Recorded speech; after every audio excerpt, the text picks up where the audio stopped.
Alright everybody, welcome back to another episode with Critical Customs. I just got a quick little tip or trick that I figured I'd let you guys know. When backpacking, doing stuff for EDC, stuff around the house or in your shop or garage, sometimes you need rubber bands.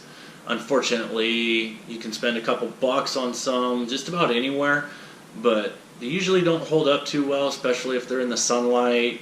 If they get wet, they start to dry and get gummy and sticky and snap and bust when you really don't want them to. A long time ago, back when I was in Boy Scouts, I learned a nice little trick. You can run down just about anywhere, and this used to be an inner tube. This is 26 by 1.75 up to 2.125. So I figured I would change views and give you more of a close-up. Couple things to look for when you're buying your inner tubes. If you need smaller diameter tubes for more finesse type stuff, you can pick up road bike ones. They're really small diameter and they stretch pretty good.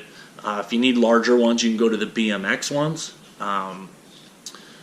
Try not to get the thorn resistant inner tubes because the outer side, where the part that would be up against the tread of the tire, is a lot thicker.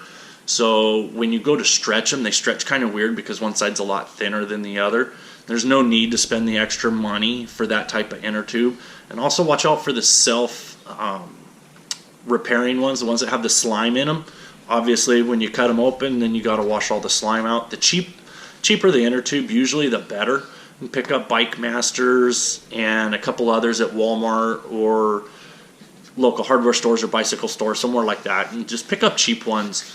I don't know what stores you guys have available where you're at, but generally the cheaper the better. I like the mountain bike ones because it gives you a 26-inch diameter tire, so you can get a lot of rubber bands. I've had quite a few that I've given away and cut sections out of, and I still have 3/4 of an inner tube left. The benefit of doing this versus buying them is if you need wider ones, like I run mine, I'll cut them wider like this, and I run them on my AR to hold the cords for pressure switches for lights and lasers and stuff like that.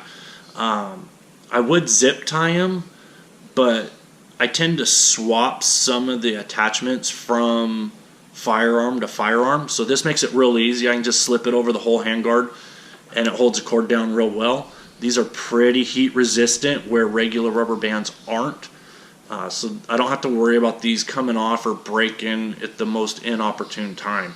And like I said, the nice thing about doing them yourself is if you need skinny ones, you can cut really skinny ones. If you need wider ones, you can cut wider ones. And granted, they're not as pretty as a store-bought, but if you need a larger or longer rubber band, you can cut your own. If you want to fancy them up, you can cut the tips off. I don't really care. I'm not doing it for looks. I'm doing it more for function.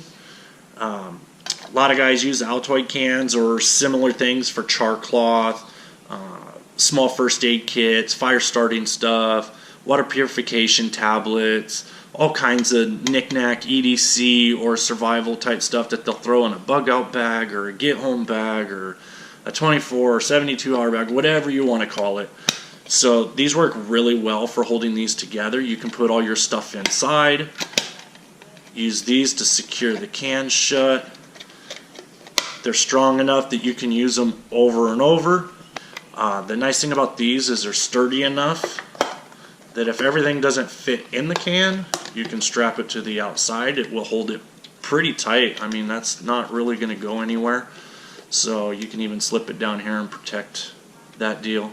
Just a couple ideas and quick little trick, pretty cheap ones. Please hit the thumbs up, like and subscribe, leave comments down below. Just wanted to keep this one kind of short and sweet, get a little tip or trick out there to you guys. And stay tuned for the next videos coming up. I've got some headlamp reviews coming. I got some backpack, hiking backpack reviews coming up. And I just purchased some snowshoes and I want to go over those and why I chose the ones that I did.